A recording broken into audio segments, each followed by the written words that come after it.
ಹೋಗ್ತಾರೆ.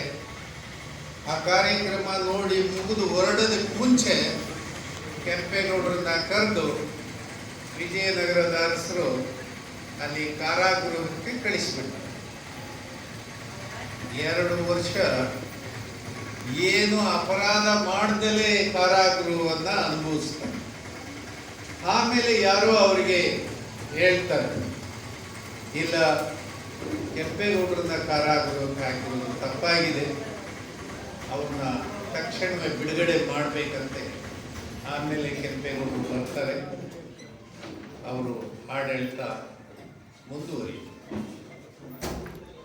ಯಾಕೆ ಕೆಂಪೇಗೌಡರನ್ನ ಹೇಳಿದೆ ಅಂದರೆ, ಇಲ್ಲಿ ಕೆಂಪೇಗೌಡರು ಜಾತಿ ಮತಗಳ ವ್ಯತ್ಯಾಸ ಇಲ್ಲದೆ ಅಭಿವೃದ್ಧಿಯನ್ನ ಹೆಂಗೆ ಮಾಡಿದ್ರು ಅನ್ನೋದಕ್ಕೆ ಬೆಂಗಳೂರು ನಗರದ ಆಡಳಿತ ಇಡೀ ಜಗತ್ತಿಗೆ ಒಂದು ಹೊಸ ಪರಿಚಯವನ್ನ ಮಾಡಿ.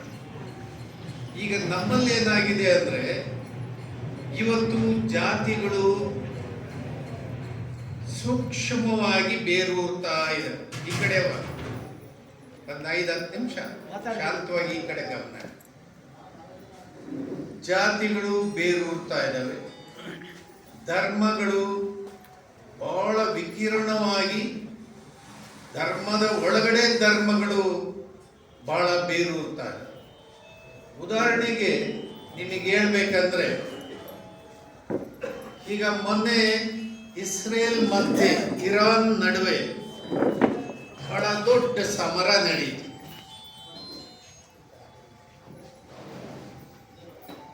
ಬಹಳ ದೊಡ್ಡ ಯುದ್ಧ ಪ್ರಾರಂಭ ಆಯಿತು. ನಾವು ಮಾನವೀಯತೆಯನ್ನು ಮರೆತು ಮನುಷ್ಯರನ್ನ ನಿರ್ದಯೆಯಿಂದ ಕೊಲ್ಲುವಂತ ಪರಿಸ್ಥಿತಿ ನಮ್ಮ ಕಣ್ಣೆದುರುಗಡೆ ನಡೀತು. ಬಂಧುಗಳೇ,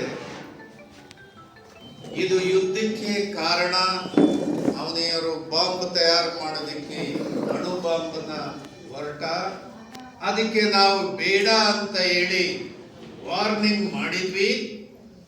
ಅವನು ಹಯಾತುಲ್ಲಾ ಅವರು ಇಲ್ಲ ಮಳೆ ಮಾಡ್ತೀವಿ ಅಂತೇಳಿ ಹೊರಟ್ರು.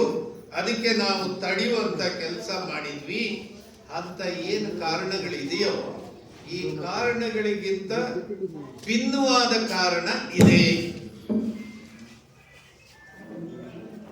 ಅಲ್ಲಿ ಹೆಣ್ಮಕ್ಳು ಸ್ವಲ್ಪ ಮಾತಾಡಬಾರ್ದು.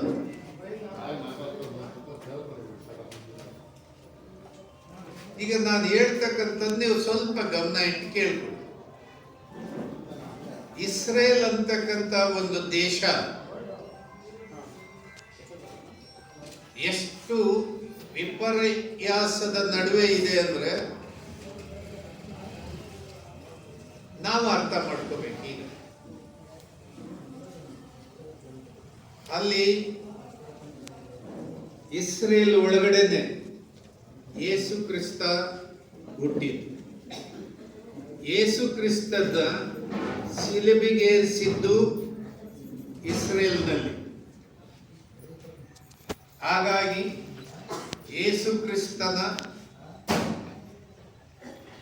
ಬಹಳ ಮುಖ್ಯವಾದಂಥ ಸ್ಥಳ ಆಗಿರುವ ಕಾರಣಕ್ಕೆ ಜಗತ್ತಿನಲ್ಲಿ ಇರುವ ಎಲ್ಲ ಕ್ರಿಶ್ಚಿಯನ್ರಿಗೆ ಅದು ಪವಿತ್ರವಾದ ಸ್ಥಳ. ಅಂದ್ರೆ ದೇವಭೂಮಿ ಅಂತೀವಲ್ಲ, ಹಂಗೆ ದೇವಭೂಮಿ ಅಂತ. ಎರಡನೇದು,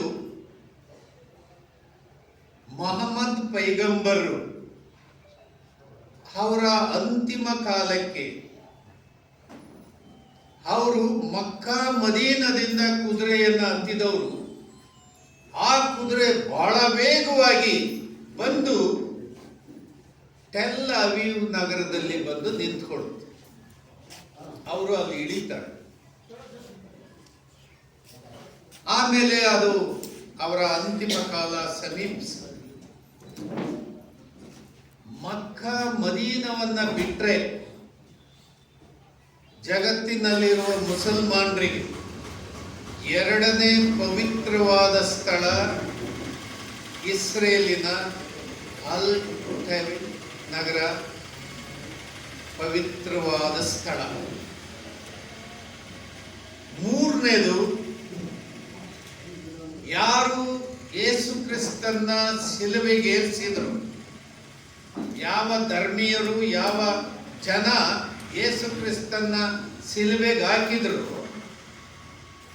ಆ ಕಾರಣಕ್ಕೆ ಅವರು ಜಗತ್ತಿನ ಮುಂದೆ ಬಹಳ ದೊಡ್ಡ ಕ್ರೂರಿಗಳು, ಇವರು ಮಹಾಪಾಪಿಗಳು ಅನ್ನುವ ದೃಷ್ಟಿಯಲ್ಲಿ ಒಂದು ಕಡೆ ಕ್ರೈಸ್ತ ಸಮುದಾಯ ಕಾಣ್ತು. ಆಮೇಲೆ ಅವರು ಎಲ್ಲೆಲ್ಲಿದ್ರು ಅವರೆಲ್ಲ ಬಂದರು ಇಸ್ರೇಲ್ ಕಡೆಗೆ ಒಂದೇ ಕಡೆ ಕೇಂದ್ರೀಕರಿಸಿ ಕೂರ್ತಾರೆ. ಇಸ್ಲಾಂ ಧರ್ಮ ಬೆಳೆದ ಮೇಲೆ ಅವರಿಗೆ ಪವಿತ್ರವಾದ ಸ್ಥಳ ಏನು ಟೆಲ್ ಅವೀವ್ ನಗರ ಏನಿದೆ ಅದು ನೀವು ಖಾಲಿ ಮಾಡಿ ಅಂತ ಹೇಳಿ ಶುರು ಮಾಡಿದ್ರು. ಆ ಹಿಂಸೆಯ ಆ ಎಲ್ಲ ಗೋಳುಗಳ ನಡುವೆ ಜಗತ್ತಿನಾದ್ಯಂತ ಅವರು ಚೆದರಿ ಹೋಗ್ಬಿಟ್ರು. ಈಗ ಅವರಿಗೂ ಕೂಡ ಪವಿತ್ರವಾದ ಸ್ಥಳ ಯಾರು? ಯಹೂದಿಗಳಿಗೆ.